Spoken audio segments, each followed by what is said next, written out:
Tuliskan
indah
kasih Tuhan, ucap syukur Tuhan untuk pagi hari ini Tuhan. Kami akan memuji muliakan nama-Mu Tuhan. Kau berikan sukacita yang melimpah untuk setiap kami Tuhan. Kau tutup bungkus ruangan Tuhan dengan darah suci-Mu dari awal pertengahan sampai akhir Tuhan. Kau berikan kelancaran untuk kami semua Tuhan. Dan saat ini Tuhan masih dalam perjalanan, Kau tuntun setiap langkah mereka Tuhan, agar mereka bisa sampai di tempat ini tanpa kurang suatu apapun Tuhan. Yang sakit kiranya Engkau berikan kesembuhan, pemulihan yang daripada Engkau Tuhan. Yang masih malas Engkau jamah Tuhan untuk setiap hati mereka Tuhan, agar minggu depan Tuhan mereka bisa hadir Tuhan untuk memuliakan nama-Mu Tuhan. Kau urapi seluruh jemaat Tuhan yang hadir pada pagi hari ini Tuhan. Kau siapkan hati mereka Tuhan, pribadi lepas pribadi Tuhan, untuk mereka menerima perjamuan kudus-Mu Tuhan dan mendengarkan sedikit dan kebenaran firman-Mu Tuhan. Kau urapi lidah dan bibir hamba-Nya Tuhan, Kau berikan hikmat kata-kata yang daripada Engkau Tuhan. Kami siap Tuhan untuk memuji muliakan nama-Mu Tuhan, di dalam nama Tuhan Yesus. Haleluya, amin. Masih kuat untuk berdiri, dan kita angkat satu pujian, jangan lelah.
Siapa yang mau menyaksikan cinta kasih Tuhan selama 1 minggu ini, saya persilakan untuk maju ke depan.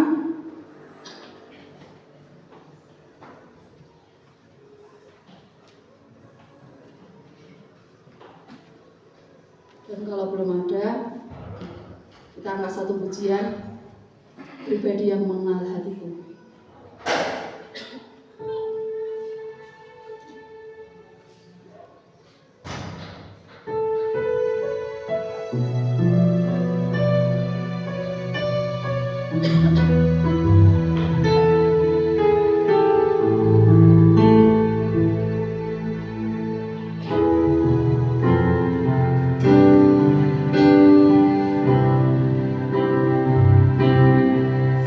Rindu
Tuhan, sekarang kami akan mendengarkan kebenaran firman-Mu.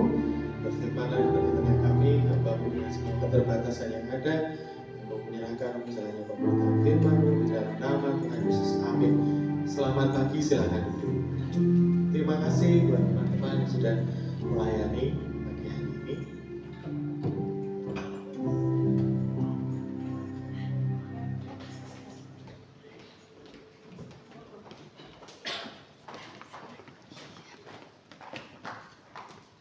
Selamat pagi Bapak Ibu.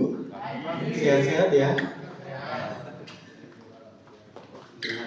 Kita harus terus menjaga kesehatan. Saya juga cukup-cukup yang mengingatkan saya sendiri yang kita semua untuk menjaga kesehatan. Beberapa jemaat di tempat saya melayani itu ambruk beberapa waktu ini diambruk karena memang cuaca, pertama karena pekerjaan itu saya kayak menjenguk gitu ya jemaat yang sakit. Karena kenapa saya bilang banyak? Karena hampir 70% jemaat di tempat saya melayani hari ini banyak yang sakit gitu ya. Memang ada yang faktor usia, ada yang faktor kecapean dan sebagainya, kehujanan dan kerja ulang dan sebagainya. Jadi kita harus menjaga kesehatan betul-betul pada saat-saat ini.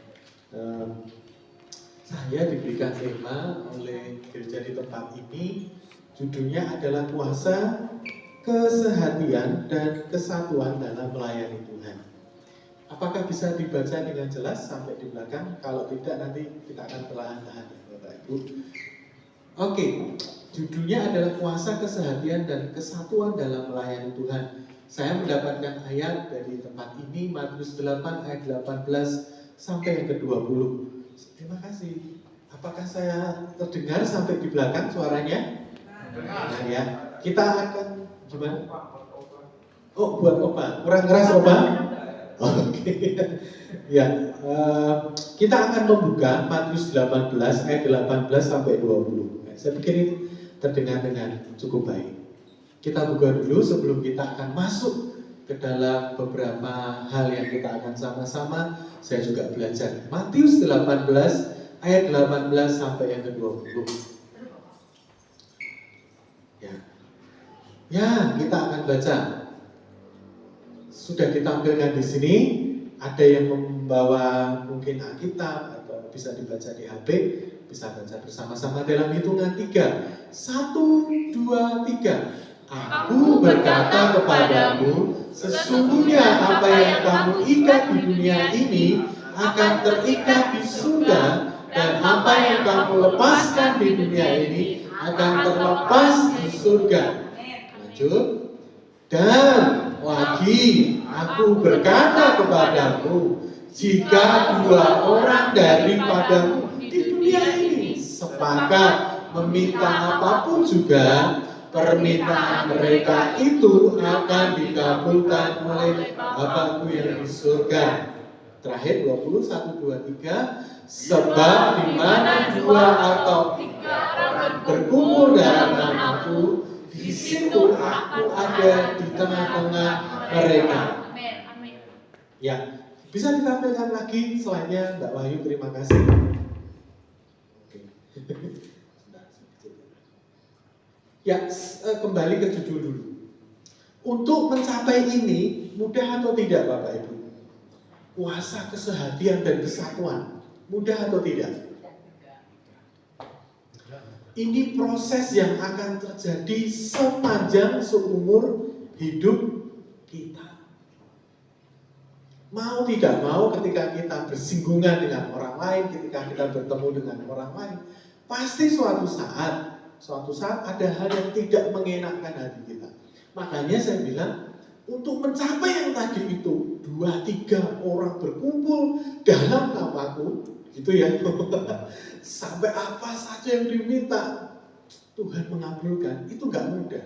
Karena itu membutuhkan proses yang cukup panjang dan konsisten dalam hidup kita. Mari kita sama-sama belajar poin pertama. Saya akan meletakkan dasar terlebih dahulu. Terima kasih, bisa dilanjutkan ke slide selanjutnya. Meletakkan dasar di ayat 18. Saya berharap ini bisa dibaca karena mungkin terlalu kecil. Saya akan membagikan perlahan-lahan Bapak. Di perikop ini itu berbicara tentang menasehati sesama. Nanti kalau dibaca betul supaya kita tidak keluar dari konteks dan teks. Gitu ya Bapak Ibu ya. Ayat kita harus pahami betul-betul supaya tidak multi tafsir yang kurang pas gitu ya. Ayat ini itu bicara tentang bagaimana kita menasehati sesama kita yang mereka jatuh di dalam dosa. Ketika terjadi pemulihan, maka Tuhan berkata, 2-3 orang berkumpul dalam namaku, Tuhan hadir di sana. Tuhan mengabulkan doa-doa. Tapi poin pertama adalah, mari sama-sama kita belajar ayat 18. Ayat 18 berkata, apa yang kamu ikat di bumi akan terikat di surga. Jadi apa yang kamu lepas di bumi akan terlepas di surga. Ini berbicara tentang bagaimana gereja Tuhan diberikan otoritas oleh Tuhan, diberikan wewenang, diberikan kuasa untuk melakukan peneguran kepada sesama yang jatuh di dalam dosa dan kesalahan. Sampai di titik ini paham Bapak Ibu ya? Gereja Tuhan kita diberikan otoritas dan wewenang untuk menegur, bukan menghakimi. Karena bahasa Yunani yang disertakan dalam kata penghakiman itu krinete. Yang kalau manusia lakukan, saya menghakimi Bapak Ibu, belum tentu itu penghakiman yang paling adil. Ngerti maksud saya Bapak Ibu ya? Kita bisa saja, wah saya nggak suka dengan dia. Ngerti maksud saya? Kita meletakkan di sana rasa tidak suka. Karena itu, ketika kita menegur saudara kita, menegur mungkin sesama kita yang sedang dalam kesalahan, perhatikan 2 aspek yang paling penting. Perhatikan 2 hal yang paling penting. Pertama, kebenaran tanpa disertai kasih itu menyakitkan. Ngerti maksud saya Bapak Ibu? Ketika ada seseorang yang salah, kita sudah benar posisinya, kita menyampaikan kebenaran, tapi tanpa kasih, bisa jadi orang tersebut terluka. Saya pernah di posisi ini. Nanti maksud saya Bapak Ibu ya, maksudnya benar. Kamu harus seperti ini, tapi tanpa kasih, bisa jadi itu menyakitkan. Aspek yang kedua, kasih tanpa dilandasi kebenaran itu meninabobokkan. Udah nggak apa-apa, yang penting tidak merugikan saya. Kita harus menyampaikan kebenaran dan juga kasih di dalamnya. Jadi Bapak Ibu, ketika kita meletakkan dasar ini, ketika kita menasihati sesama kita, pertama ada satu hal yang paling penting. Bukan kita yang menghakimi. Amin Bapak Ibu. Bukan kita. Tugas kita adalah menegur di dalam kebenaran dan kasih. Ini dasar pertama. Saya mau tanya, di dalam hidup kita ini pernah nggak mengalami gesekan dengan orang lain? Sering mungkin beberapa di antara kita. Saya dengan istri saja, itu tahun ini 14 tahun, masih terkadang ya ada kekeliruan dalam komunikasi, gitu ya. Kadang adu argumen, masih sampai hari ini gitu. Kadang ada perkataannya yang menyakitkan saya, kadang ada tindakan saya yang melukai hatinya, itu masih terjadi. Nah, Bapak Ibu, marilah sama-sama kita berkata, saya tidak menghakimi, tapi saya ingin menegur dengan kebenaran dan kasih. Karena di ayat-ayat sebelumnya Tuhan ngomong seperti ini, tegurlah berapa? Secara 4 mata dulu. Kalau saudaramu jatuh di dalam dosa, baru setelah itu, masih juga belum bertobat, gitu ya. Bawa lagi ke saksi beberapa orang, sampai belum bertobat lagi, masih hidup dalam ketidakbenaran, gitu ya, kebenaran, ketidakjujuran dan sebagainya. Bawa lagi ke tengah jemaat, gitu. Sampai yang terakhir ke tengah jemaat. Ini paling terakhir. Kalau sudah sampai ke tengah jemaat tidak bisa, lalu diapakan? biarlah dianggap sebagai orang yang tidak mengenal Tuhan. Kalau dibaca ayat-ayat sebelumnya, jadi kita tidak keluar dari teks dan konteks. Ini makanya Tuhan berkata, ketika kita menegur, diberikan kuasa, mari kita melakukannya dua hal ini. Kita melakukan di dalam kasih dan kebenaran. Siapa yang pernah ditegur dengan keras di sini? Wah, pokoknya disampaikan aja. Sebenarnya maksudnya baik dan benar. Waktu disampaikan, wah, tanpa kita sadari, sebenarnya itu sedang melukai. Slide selanjutnya. Jadi penghakiman itu adalah milik Tuhan. Sesudah itu kita dibawa naik lagi ke dalam keterbukaan. Ini bukan bicara apa yang kita bagi semua di dalam hidup kita, bukan.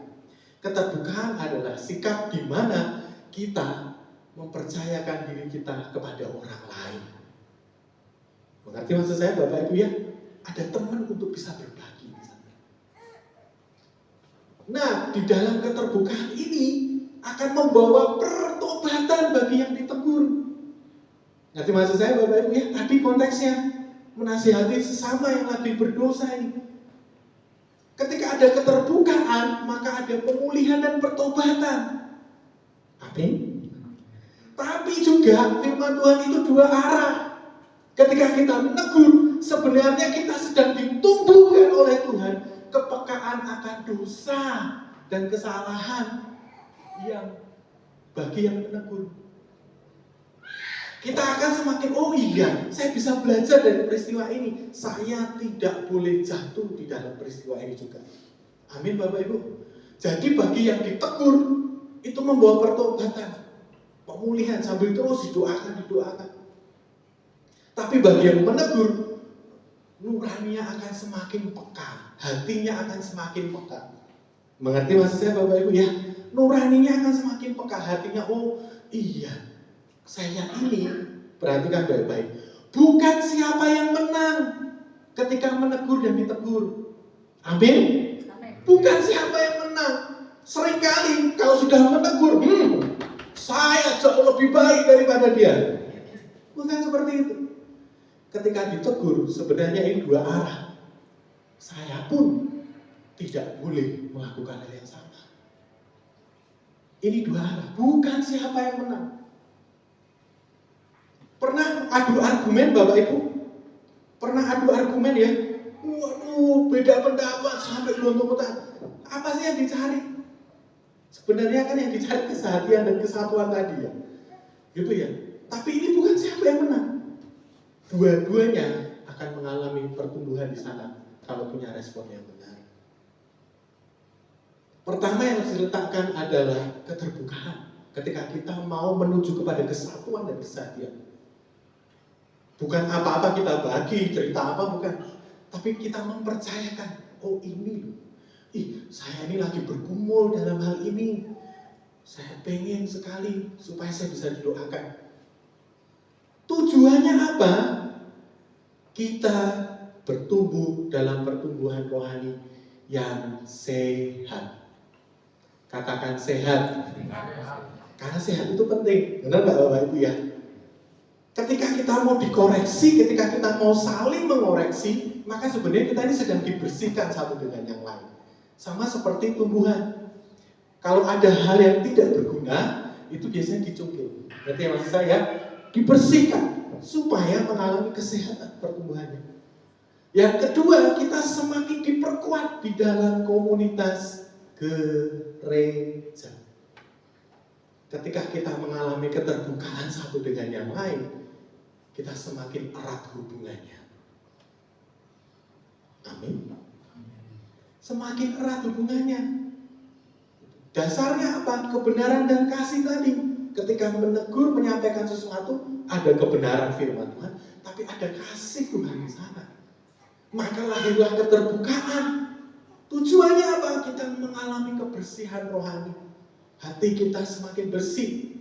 Pertumbuhan rohani kita sehat. Dan komunitas kita semakin dikuatkan satu dengan yang lain. Goalnya dari keterbukaan, tujuannya satu. Bukan Anda atau saya yang menang ketika beda pendapat, tapi memuliakan nama Tuhan di sana. Ini dasar keterbukaan. Karena sebelum kepada kesehatian dan kesatuan, ini dulu. Kalau tidak ada keterbukaan, tidak ada pertumbuhan yang sehat, maka tidak akan pernah namanya ada kesehatian.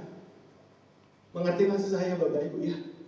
Jadi kalau mau sampai goalnya kepada kesatuan kesehatian jemaat di tempat ini, belajarlah untuk bisa saling mempercayakan diri dengan satu dengan yang lain.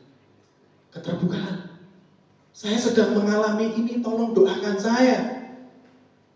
Komunitas semakin diperkuat. Pertumbuhan rohani kita semakin sehat.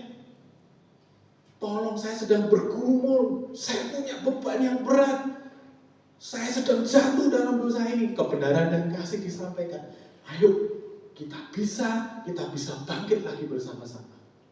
Keterbukaan. Amin.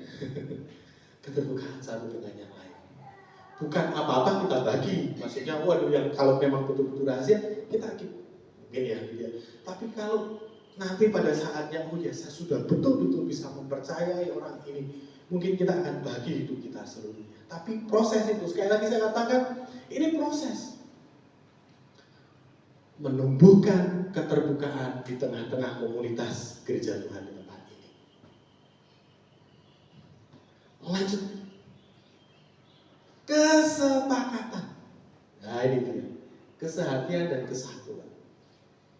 Ini Bapak Ibu dihasilkan dari dua dasar di atas tadi. Meneguh dalam kasih dan kebenaran. Serta ada keterbukaan. Kalau sudah atmosfernya seperti itu, gaya hidupnya seperti itu, maka kesehatian dan kesatuan itu sudah lama-lama akan terbentuk sendiri. Mengerti maksud saya Bapak Ibu ya? Udah gak ada lagi yang namanya canggung. Udah gak ada lagi yang namanya gap. Tembok satu dengan yang lain. Atau merasa dirinya paling hebat di gereja. Tidak ada. Kesepakatan. Dari dua dasar tadi di atas, menegur dalam kebenaran dan kasih, keterbukaan, maka selanjutnya ayat 19 dan 20 dituliskan kita bisa saling merendahkan hati. Bukan Anda dan saya urusannya lagi, tetapi kita.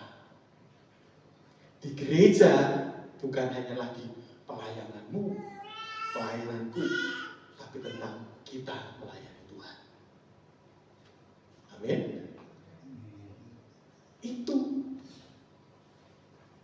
adanya peneguran dalam kebenaran dan kasih, adanya keterbukaan, maka perlahan-lahan mulai dibangun yang namanya kesepakatan. Hasilnya ada kesehatian, ada kesatuan di tengah-tengah jemaat, ada saling rasa membutuhkan, saling merendahkan diri dan merendahkan hati satu dengan yang lain.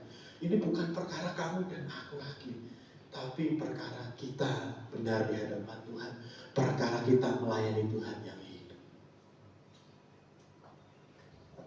Ini saya pengen kita ucapkan bersama-sama. Ini rasa saling memiliki satu dengan yang lain. Saya tidak bisa bertumbuh tanpa engkau. Katakan kiri kanannya, saya tidak bisa bertumbuh tanpa engkau. Katakan sama kiri kanannya, tanpa engkau. Saya mau katakan, ada orang yang bisa bertumbuh sendiri. Di dalam kesehatian dan kesatuan, saya tidak bisa bertumbuh tanpa engkau. Artinya apa? Nek boten wonten Mbah, nek boten wonten Bapak Ibu, tidak akan bisa yang namanya tujuan itu tercapai. Amin. Saya tidak bisa bertumbuh tanpa Bapak Ibu. Makanya kita saling melengkapi. Terjadi kesepakatan di sana. Saya tidak bisa bertumbuh tanpa engkau. Kehadiranmu itu penting dalam hidup saya. Karena ada apa? Sudah ada atmosfer tadi, spirit keterbukaan. Saling menegur, ayo sama-sama kita bangkit lagi di dalam Kristus. Amin. Sudah ada keterbukaan. Maka apa? Kalau aku nggak ketemu kau di gereja, kalau aku nggak ketemu kau di komsel, kalau aku nggak terima WhatsAppmu, ada yang kurang. Aku membutuhkan kau. Kalau kau nggak menyapaku, aku membutuhkan kau. Amin, Bapak Ibu. Kalau aku nggak mendoakanmu, rasanya hidupku kurang. Saya tidak bisa bertumbuh tanpa Bapak Ibu. Itu kesepakatan. Ada aura kesepakatan di sana. Sudah ada kesehatian di titik ini. Maka ayat 19 berkata, Bapak Ibu, 2 orang saja yang berkumpul dalam nama Tuhan Yesus, gitu ya, dalam nama Tuhan, Bapa di surga itu mengabulkan apa saja yang diminta. Itu keren gak Bapak Ibu? Keren. Tapi perhatikan baik-baik, semakin kita bertumbuh di dalam Tuhan, hati kita semakin maunya menyenangkan hati Tuhan saja. Amin. Sudah bukan lagi, oh ini ego saya Tuhan. Bukan. Kalau kita sudah bertumbuh dalam komunitas bersama-sama, hati ini akan semakin murni di hadapan Tuhan. Tujuannya, doanya bukan lagi sudah keinginan saya, tapi Tuhan, apa yang menyenangkan hatimu di dalam hidup saya. Ada kata 2 atau 3 orang.